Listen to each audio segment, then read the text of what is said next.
Bonjour les amis, je suis vraiment très contente de vous retrouver, même si je ne vous ai pas en vrai dans une salle, mais en tout cas, grâce à Zoom, et puis grâce aussi à Patrice, on peut vous rejoindre et vous proposer ce quatrième plaisir partagé. Et pour cette quatrième édition, eh bien, j'ai choisi de vous parler de l'œuvre de Marinette Koueko. Cette présentation est une première pour moi et sachez que je n'ai d'autre ambition que de partager avec vous ma rencontre avec les œuvres de Marinette.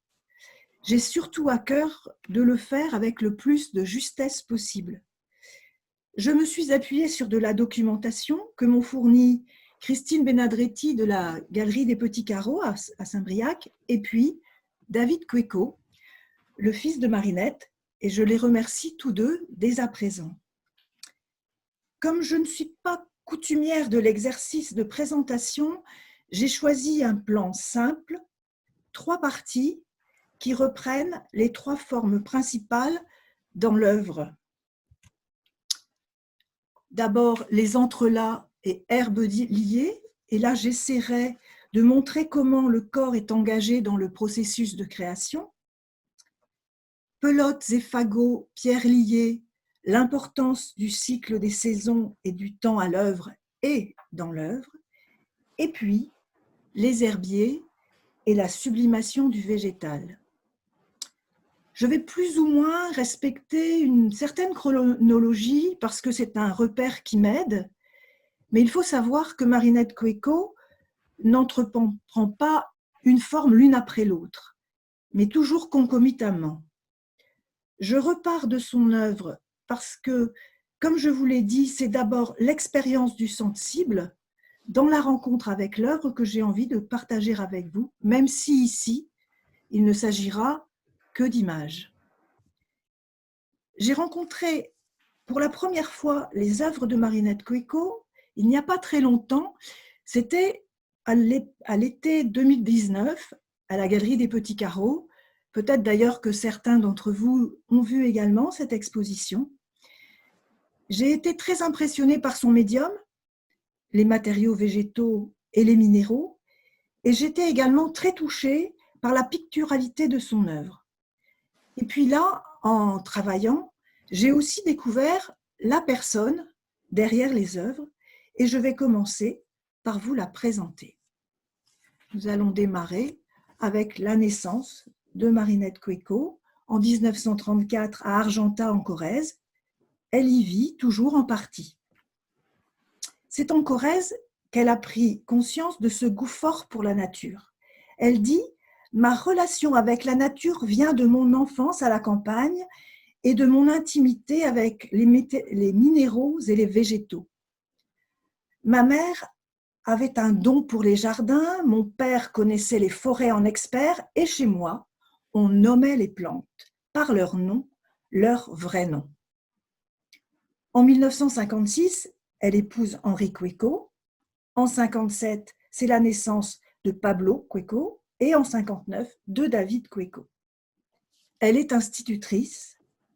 Dès les années 60, elle se consacre à la tapisserie et au tissage et peu à peu va se mettre à tisser des herbes. Pendant longtemps, ses recherches vont rester secrètes. Elle les mène parallèlement à l'enseignement, à la politique et à l'éducation de ses enfants. Et puis, Henri Koueko l'encourage fortement et elle quitte l'enseignement. Depuis 1978, le travail artistique est sa principale activité.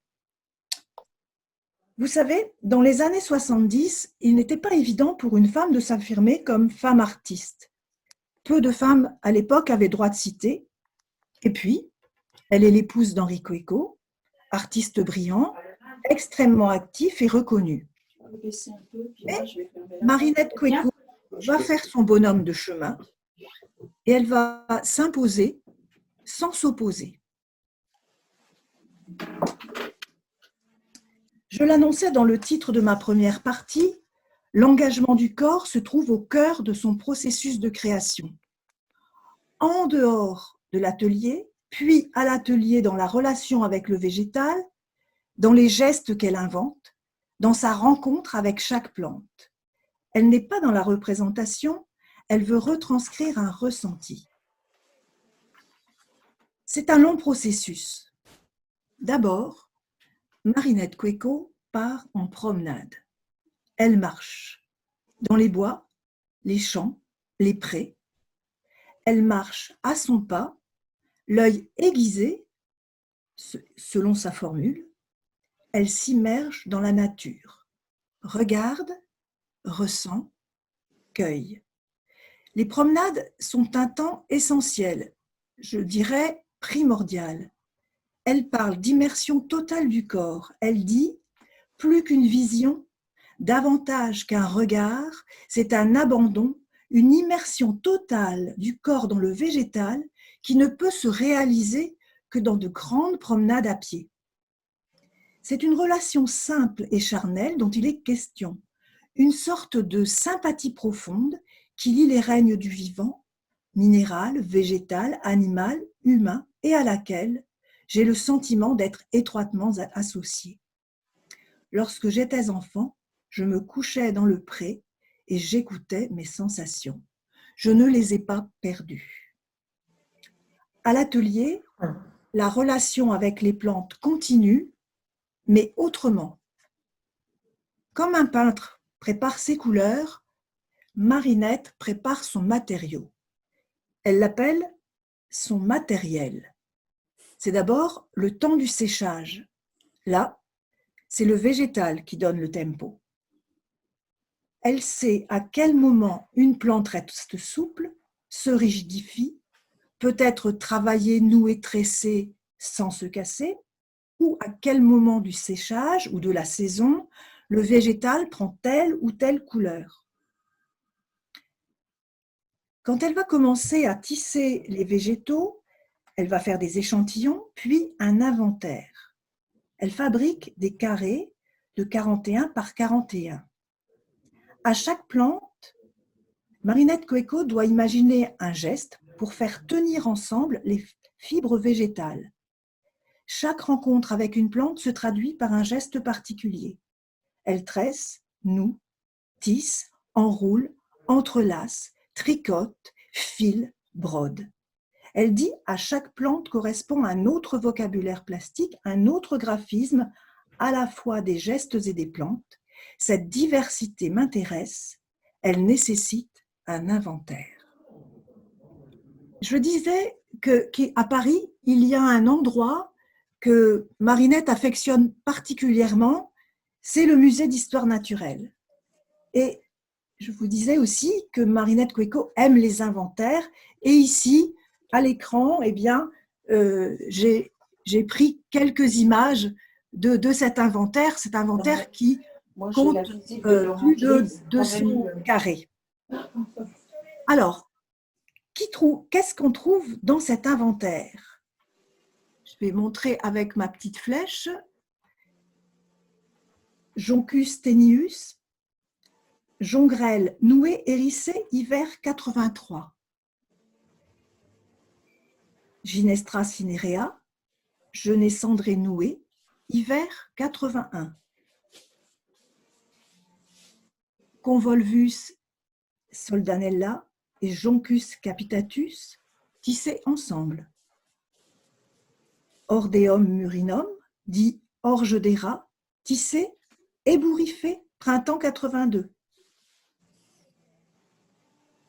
Orgeum murinum, dit orge des rats, tissé, en chaînette, printemps 82, etc., etc. Chaque carré est accompagné d'un titre où elle a noté le nom latin, le nom français, la technique, la texture, la saison et l'année. C'est un inventaire de plantes, c'est un inventaire de la sonorité des noms, des gestes, des couleurs, des textures, des graphismes, des sensations. Ébouriffé, hérissé, on le sent presque sous les doigts. Il y a pour elle, je pense, le plaisir de dire, de reconnaître, de décliner le nom de chaque plante. Elle a appris à les reconnaître depuis son enfance et pour elle, il est important de nommer. Nommer, c'est faire exister, dit-elle. Ces carrés sont comme des cahiers d'exercice où elle inventorie toutes les techniques possibles. Des tissages au maillage resserré, lâches, réguliers, désordonnés, denses, aérés, géométriques, des jeux de lignes, horizontales, verticales, obliques, des vides et des pleins. Bref, une création d'espaces tous différents malgré une dimension commune. Et à chacun de ces carrés, nous recevons une nouvelle sensation. Le piquant hérissé du jonc, l'ébouriffé doux de l'orge des rats, le ligneux de la tige de genêt, la souplesse du jonc capité, plus le geste associé, plus la saison, elle nous ouvre un monde. Elle nous donne à regarder la plante autrement. C'est comme un focus sur la texture, la couleur, la qualité, un moment arrêté dans la saison. Elle nous donne à voir, à sentir et à entendre. Et puis tout à l'heure, nous verrons avec les herbiers, il y a la rencontre du monde du savoir et du monde de la création.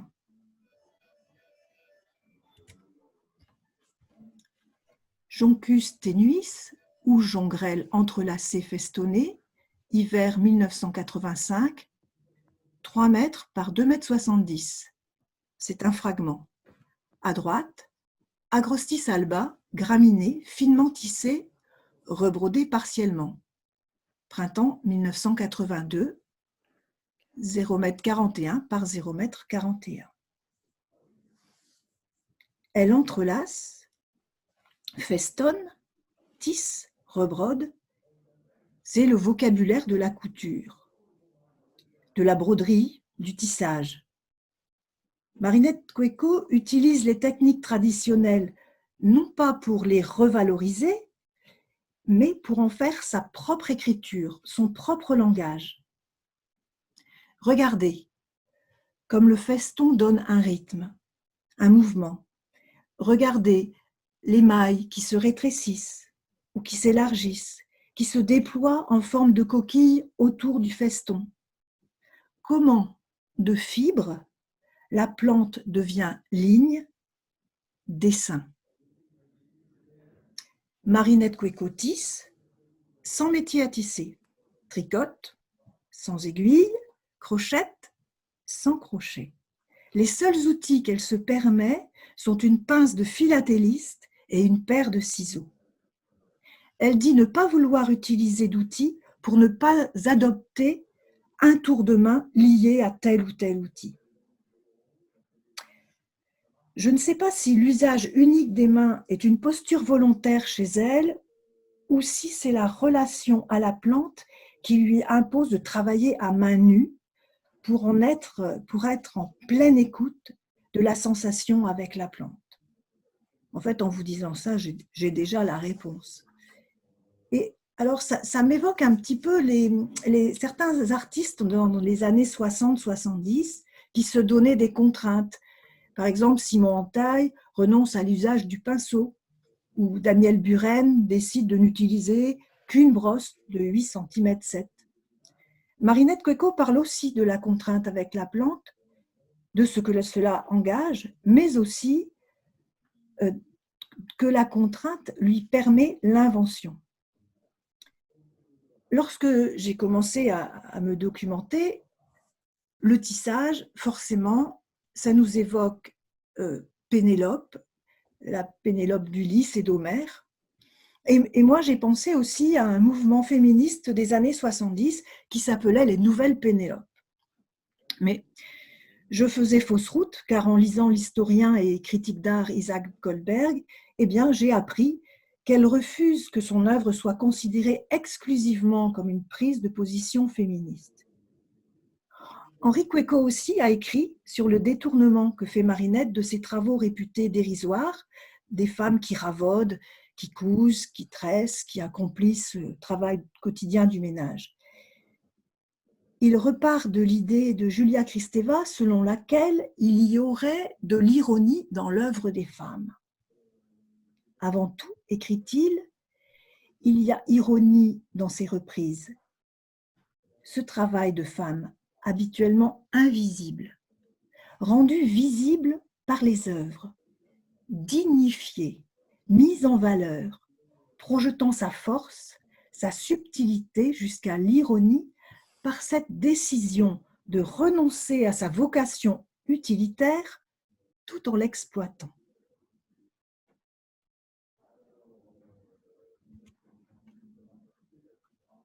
Graminées, Agrostis alba, été 1987, 1988, 1989, tissu sans limite. C'est un fragment. Elle tisse de véritables toiles qu'elle appelle tissus.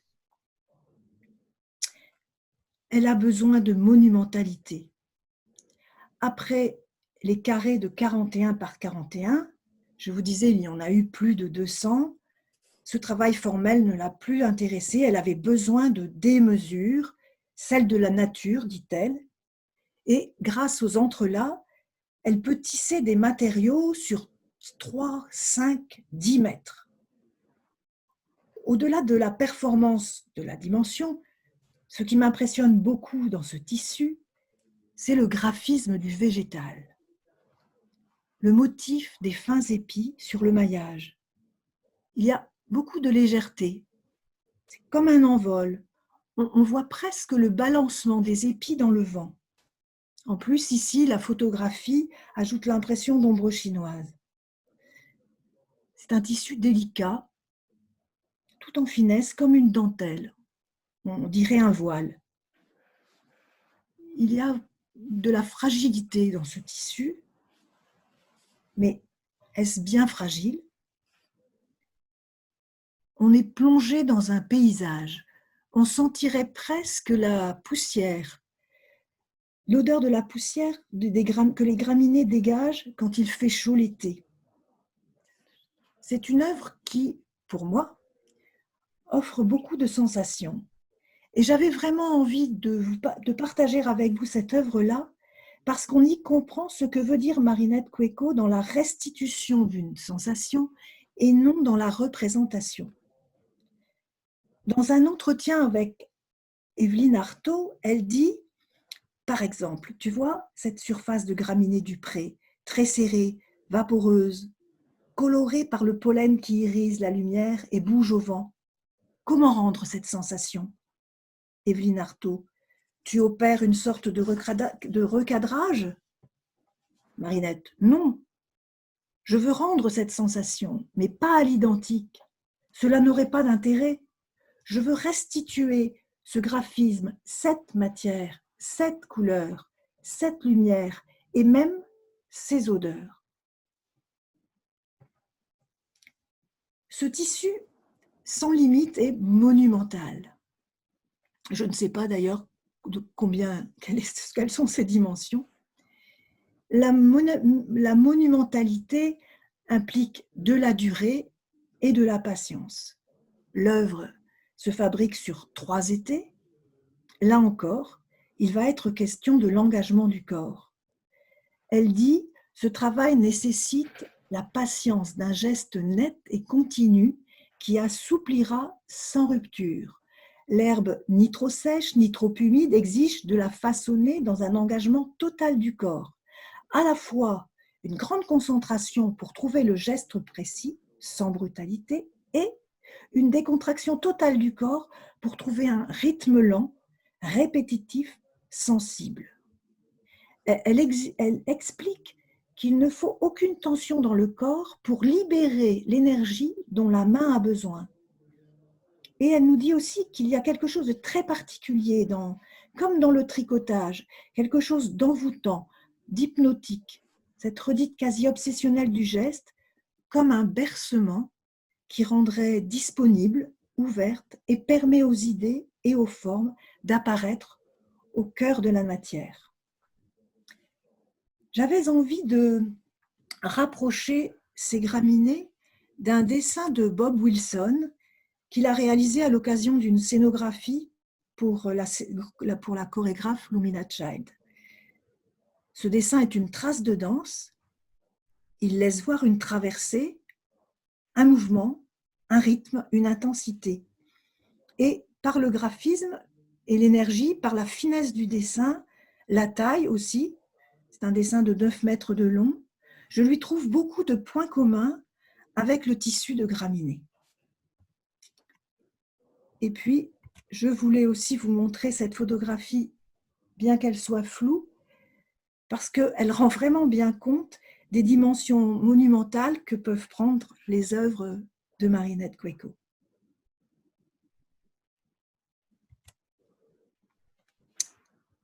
Entre là, 1998, racine de lierre, 280 par 120 cm. À droite, un détail. Marinette ne s'attribue pas le dessin. Elle parle d'imagination des plantes à s'adapter en fonction de leur état de sécheresse ou de souplesse. Bien sûr, elle indique une dimension à la plante, mais le dessin se fait aussi avec toutes les petites brindilles du végétal. On le voit sur le détail.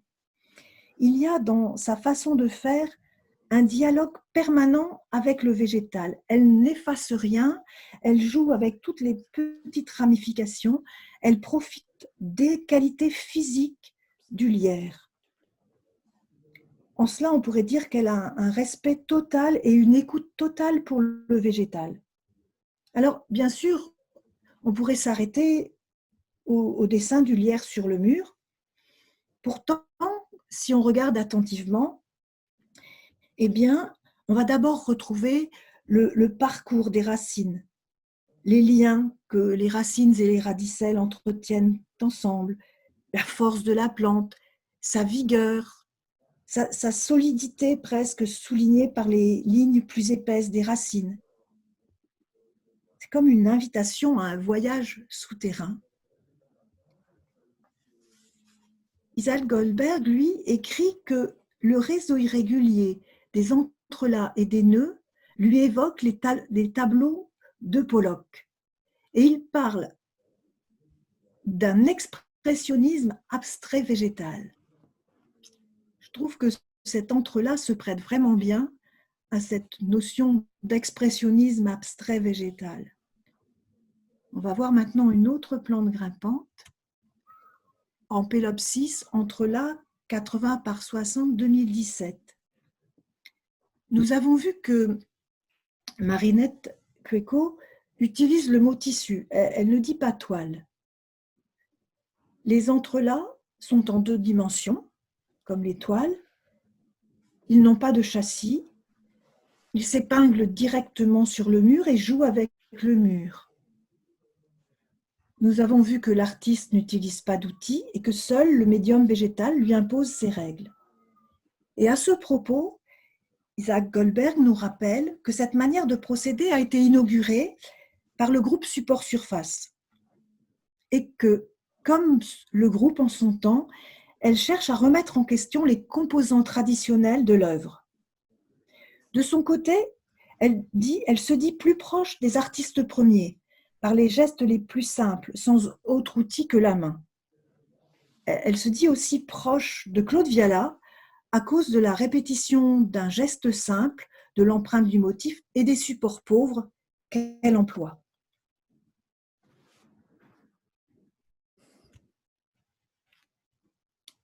Deux entrelacs plus récents, de 2018. On voit d'abord le dessin sur le mur, un dessin abstrait, un réseau de lignes qui se croisent, puis, en s'approchant, le geste apparaît,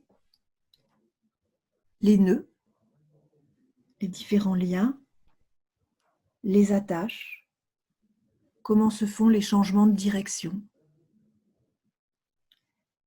L'action de nouer est un des gestes premiers pour faire tenir ensemble. Ici, C'est un geste archaïque qui sert un dessin abstrait.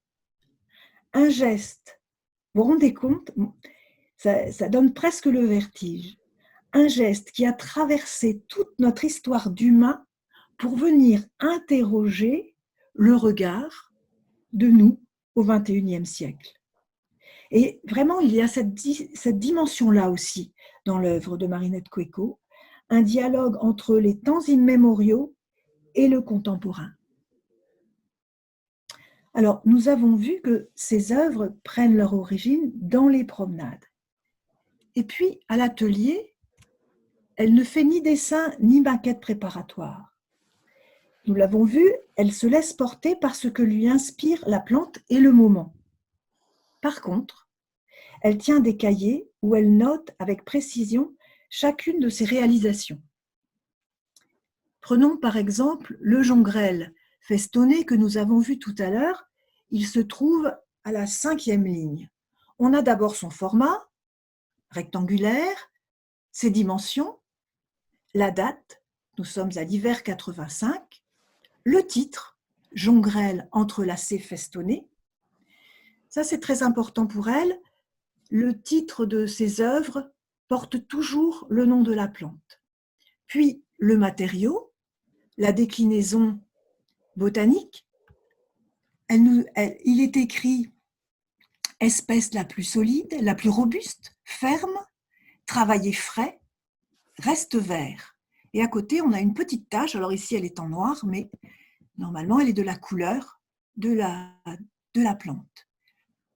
Ensuite, on a le lieu de la cueillette, les étangs de Bois-Foirail à Vigeois, cueillis dans l'eau fin mars. Alors là, on a une indication de temps, fin mars, et la réalisation en hiver. Il a fallu que le jonc sèche. La technique, entrelacs et irrégulier en toile d'araignée, attache recouverte d'un feston très régulier. Et puis, l'échantillon de la plante, la tige du jongrel. On voit que à la première ligne, c'est un format triangulaire. Effectivement, Marinette Koueko ne fabrique pas que des œuvres carrées ou rectangulaires. Et justement, je vais vous en montrer une. C'est un entrelacs en tonneau de 1992, diamètre 135 cm. On y voit un motif de spirale.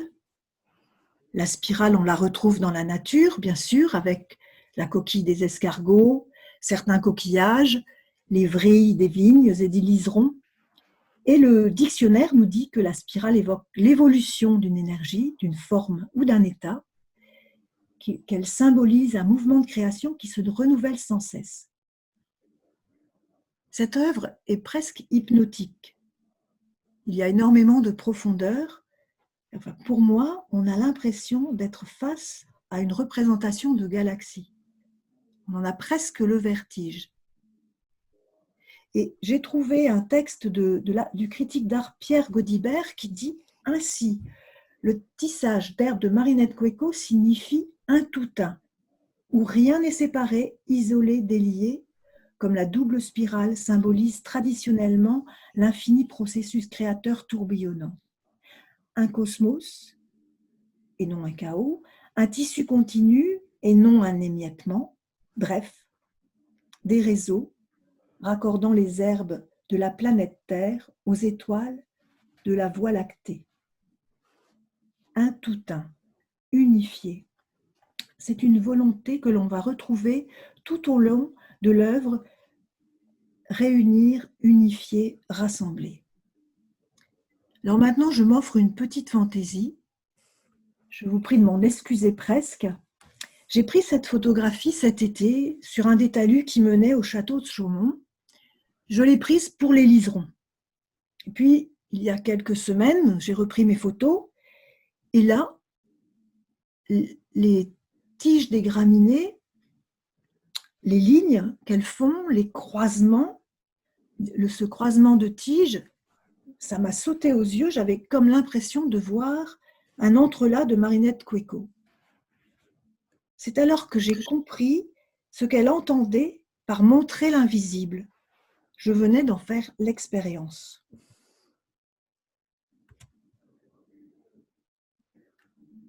On est à peu près à la même époque que le tissu sans limite, à un moment où Marinette Koueko exprime le besoin de monumentalité. Elle a besoin de quitter son atelier pour être au plus près de la nature. Elle intervient directement de la nature. C'est un art de proximité. Je suis contente de pouvoir vous montrer cette photographie, d'abord parce qu'on y voit le geste, et puis aussi il y a la tresse de la chevelure. Avec les herbes tressées en extérieur, se pose la question de l'œuvre éphémère. Bon, elle n'aime pas ce terme, elle lui préfère le terme de provisoire ou de temporaire, parce que, bon, après un certain temps, l'herbe a repoussé lentement et au bout de 2 mois, il n'y a plus rien. Elle dit c'est la force de la nature, tranquille et sans agressivité, mais destructrice aussi.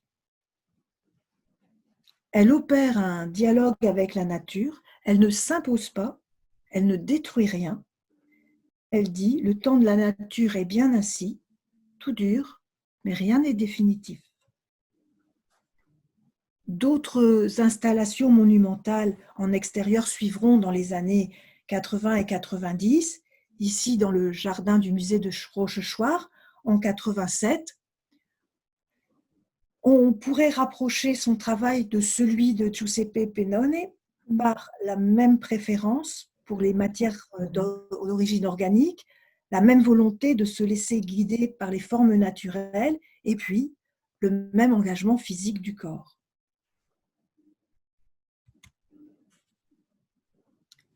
C'est encore une installation de 87 dans le jardin du musée de Rochechouart. Sur ce sol recouvert d'herbes tressées, on va retrouver un incroyable inventaire de tresses, cordelettes, cordelières, de chaînettes, avec toutes sortes de végétaux. On dirait, comme disent les enfants, on dirait des colliers précieux, des colliers ethniques ou des couronnes. J'ai vraiment beaucoup de plaisir à voir cette collection. À travers la forme, il y a la mémoire du pré, du talus, du fossé. On est de nouveau dans la transcription d'une sensation. La plupart des herbes ont été réalisées en hiver. Marinette Koueko est une saisonnière. Je ne sais pas si on peut dire comme cela, mais elle n'aime pas l'hiver, elle n'aime pas le froid, elle trouve la nature inhospitalière, alors elle se calfeutre chez elle, mais elle n'hiberne pas, elle hiverne et reste active. Elle fabrique son matériau pour quand le printemps reviendra. Aussi, un hiver, elle a eu l'idée de fabriquer des pelotes et fagots qui sont autant de petits volumes sphériques et ovoïdes, comme des cocons en gestation, et qui trouveront leur place dans des installations futures, à plus ou moins grande échelle. Ici, sur cette image, eh bien, nous avons encore une fois une installation au musée du jardin de Rochechouart. Ces pelotes et fagots, elle les appelle les hivernages, comme des animaux qui s'enterrent l'hiver pour mieux renaître au printemps. Pour elle, cette mise en sommeil doit être prolifique.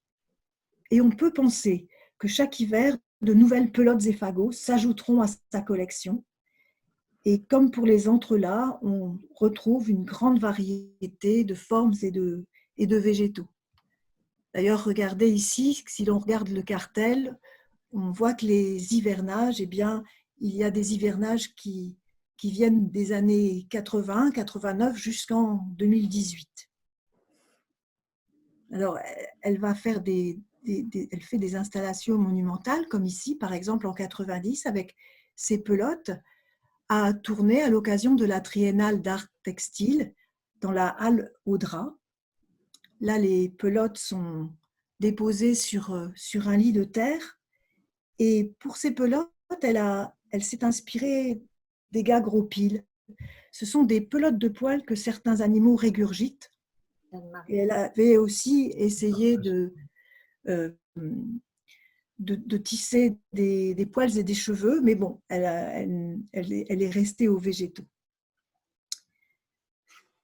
Ces pelotes prennent aussi des dimensions très importantes, comme pour la scénographie de cette pièce de théâtre, La Passion du jardinier, de Jean-Pierre Sarrazac, qui a été donnée à la Maison des Arts de Créteil en 89 et dont la mise en scène est de Pierre-Étienne Eman.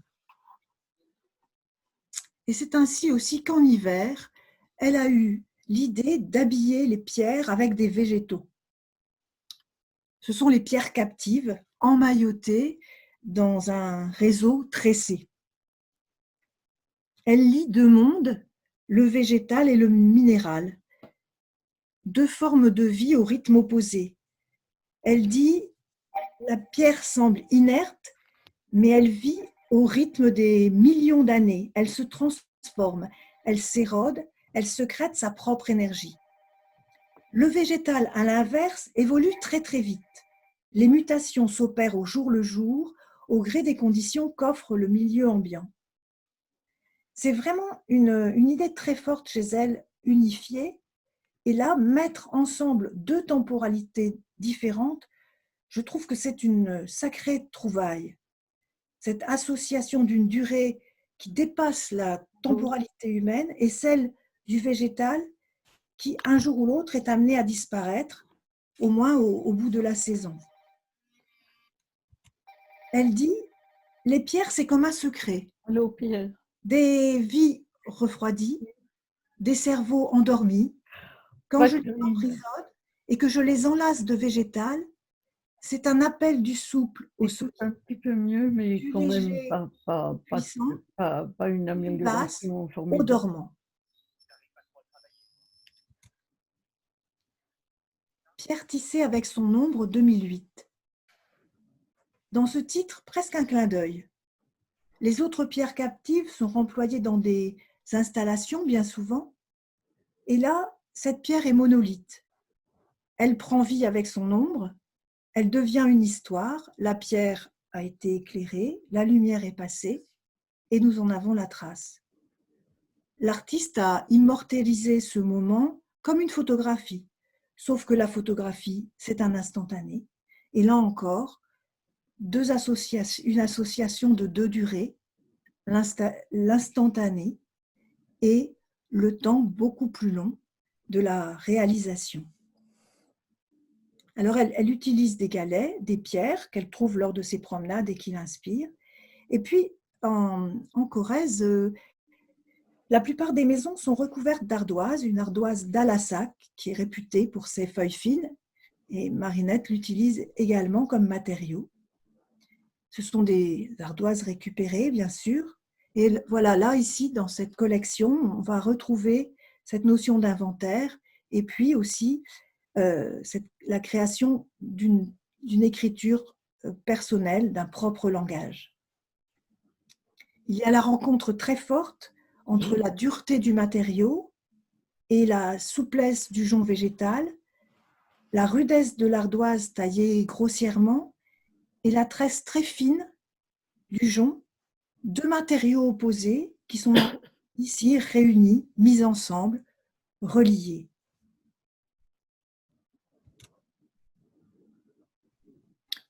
À gauche, sur cette collection, la première pièce m'évoque les cartelettes de mercerie avec les bords crantés pour empêcher que le fil à broder ou la petite cordelière ne glisse. Cette série me rappelle ce que dit Marinette Koueko de sa pratique, qu'elle se sent proche des artistes premiers. Et ici, on a vraiment l'impression de voir le premier temps de la couture, passer un fil au travers du chat de la pierre. Et puis, il y a aussi ce jeu de formes, là, réuni, de formes simples et de traits. C'est un peu comme le commencement d'un monde.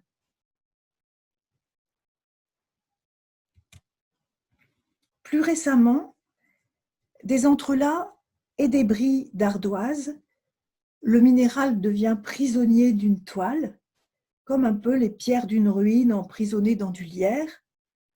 Ce sont des bris d'ardoise. Marinette ne jette rien, elle utilise tout. Elle ne prélève que ce dont elle a besoin, et c'est vraiment un principe chez elle. Nous allons passer aux herbiers, mais avant cela, je voudrais vous faire la lecture d'un extrait d'un texte d'Henri Quéco qui commence comme un poème de Verlaine. Je nous vois encore l'été dernier sur la route du Pouget, près de notre maison en Corrèze. Marinette devant, une arme à la main, son sécateur. Moi, à la traîne, avec un grand sac bleu en toile plastifiée et une canne d'antiquaire proche d'une crosse d'évêque. Couple inquiétant, vacant peut-être à quelque activité clandestine. Ce jour-là, nous allions cueillir du sempervirens. Je suivais, docile, ne sachant ce que signifiait ce nom à la résonance d'ecclésiastique qui n'annonçait pourtant rien de bien catholique. Je reçus l'explication. Ce n'était pas la première fois, et la traduction toujours vert ne s'adressait pas à ma personne, mais caractérisait une variété de buis. Je devais aider à en rabattre les branches au moyen de la canne épiscopale. Marinette longe par le taillis du bas de la haie de Pierre-Étienne. Avec la canne, je courbe les branches. Elle coupe quelques brindilles et je relâche les branches. Le sac bleu se remplit. Il faut aller chercher ailleurs le toujours vert. Marinette est insatiable. Elle enclorait une forêt entière dans son herbier. Le soir, à la veillée, Marinette effeuille son buis, recueillant des milliers de petites langues vertes, luisantes à l'endroit et verts frais à l'envers. Avec ces languettes qu'elle assemble, elle réalise des textures écailleuses qui font à la fois oublier l'origine du matériau et à la fois le révèlent. Elle remplit ainsi des pages d'herbiers étranges qui, par la pensée, se prolongent au-delà d'elle-même. Ces feuilles de sempervirens réunies en carapace remettent en cause les règnes institués qui séparent animaux et végétaux, et Marinette elle-même s'emploie ainsi à les effacer. Et le voici, ce fameux Buxus sempervirens, de la famille des Buxacées, le buis toujours vert, le buis béni, Lisette, buis d'Artois, cueilli en toute saison sur les vieux buis le long des chemins. Marinette Quéco a écrit la fiche d'identité botanique de la plante. Je vous disais en commençant qu'il était important pour elle de nommer. On les nomme comme des personnes, dit-elle. Ce sont des êtres, que ce soit des animaux, des pierres, des plantes, des humains.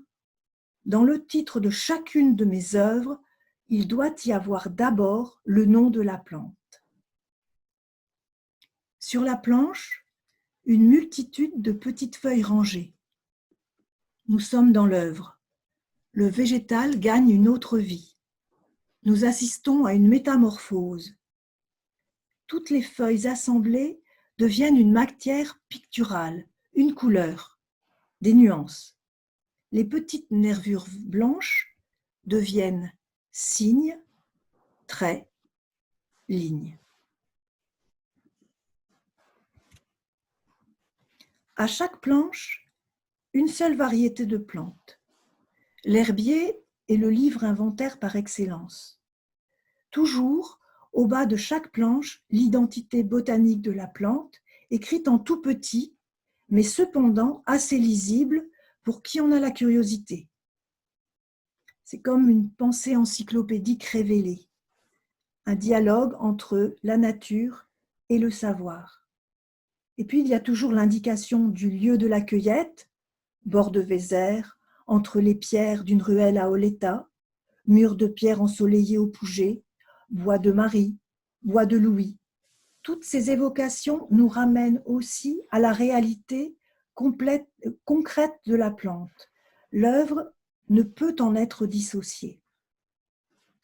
Toutes ces planches d'herbier sont réunies en série avec des noms très évocateurs, les potageries, les sempervirens, la tourbière de Longéroux, le jardin du docteur Gachet, les pétales de consolation. Ce seront les petits herbiers de circonstance. Ici, j'ai mis quelques images de la série Les sempervirens. On a le regard qui est capté par les compositions, les motifs, les rythmes. On y retrouve la diversité des plantes, des formes et des couleurs. La recherche plastique et picturale est toujours omniprésente. Les herbiers se font monochromes.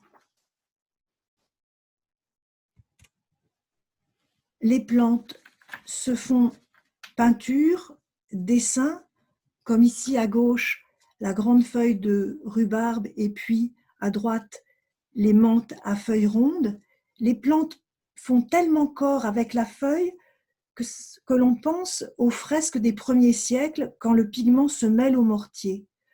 Le végétal prend une qualité picturale et pourtant ne perd rien de son identité botanique. Ici, sur ces planches d'herbier, de tout petits éléments. Je l'ai dit, Marinette Koueko ne jette rien, utilise tout.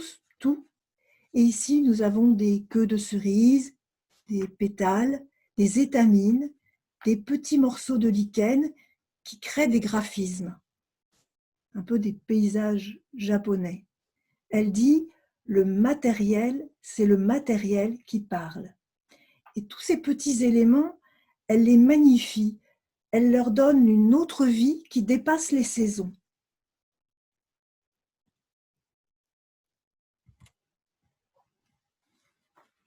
Alors là, on est dans un monde très, très étrange.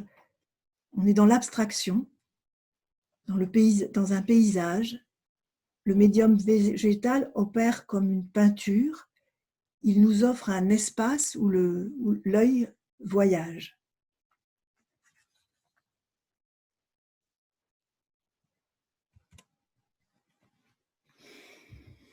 Cette année, entre les deux confinements, on pouvait aller voir au château de Chaumont les herbiers fantastiques.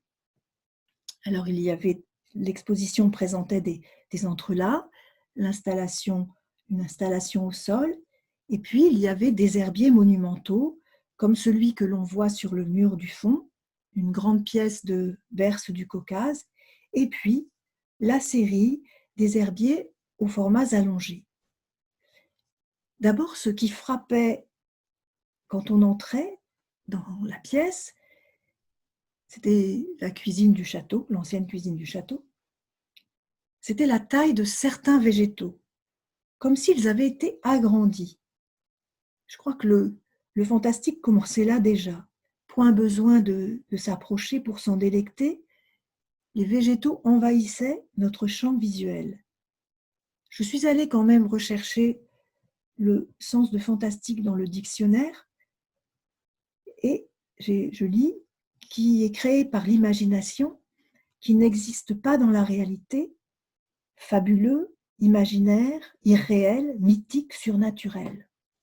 Eh bien voilà, Angelica, Archangelica, angélique officinale, herbe aux anges, herbe de Saint-Esprit. Cet envol angélique ne révélerait-il pas le goût subtil et suave de la tige craquante et fondante de l'angélique confite? N'est-ce pas l'envol de nos papilles, ici représentées? C'est quand même troublant, cette plante qui a quitté le sol et s'envole.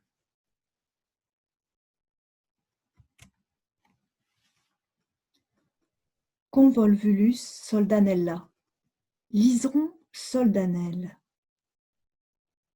le liseron court, parcourt en petits bataillons de feuilles rangées. Il porte bien son nom, ce liseron valeureux.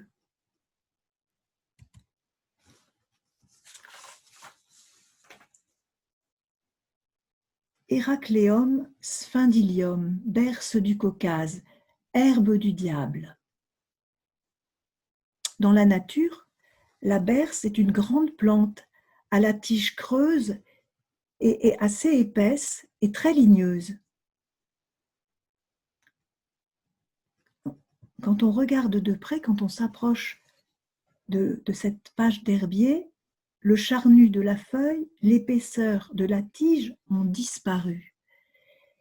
La plante fait corps avec la planche de papier. La plante est là, comme un dessin parfait, presque irréel, c'est presque vertigineux. Comment fait-elle? Je crois que Marinette Koueko est une magicienne.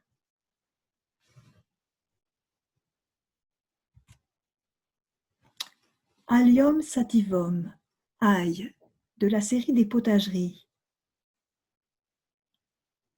Véritable mosaïque de pelures d'ail, dont on perçoit le nacré, les transparences. Elle nous montre l'invisible, l'ordinaire, l'humble, auquel on ne fait pas attention. Elle nous dit « Regarde, regarde comme c'est beau ».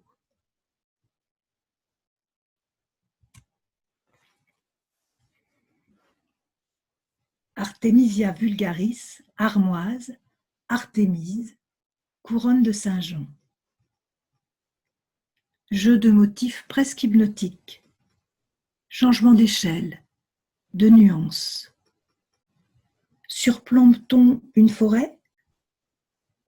Est-ce un papier peint ancien? Le regard est vraiment troublé. Le végétal perd sa matérialité. Les herbiers fantastiques nous montrent une nature en majesté.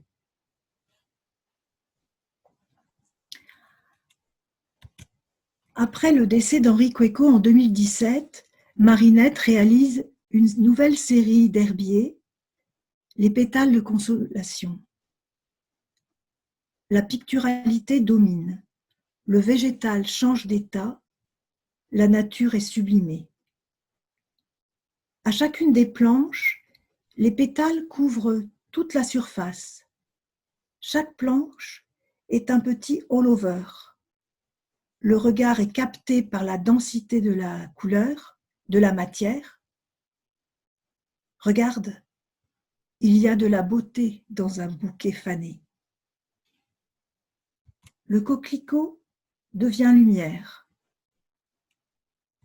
Les euphorbes se font ciel étoilé. Les arômes rejoignent le minéral. Le végétal est transcendé. On est emporté.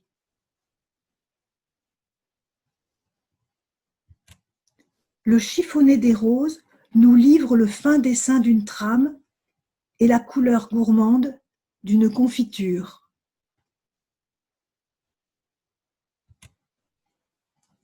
On entre dans la peinture. On est immergé dans le végétal. Les pétales sont gestes, touche du peintre. L'herbier est un tableau.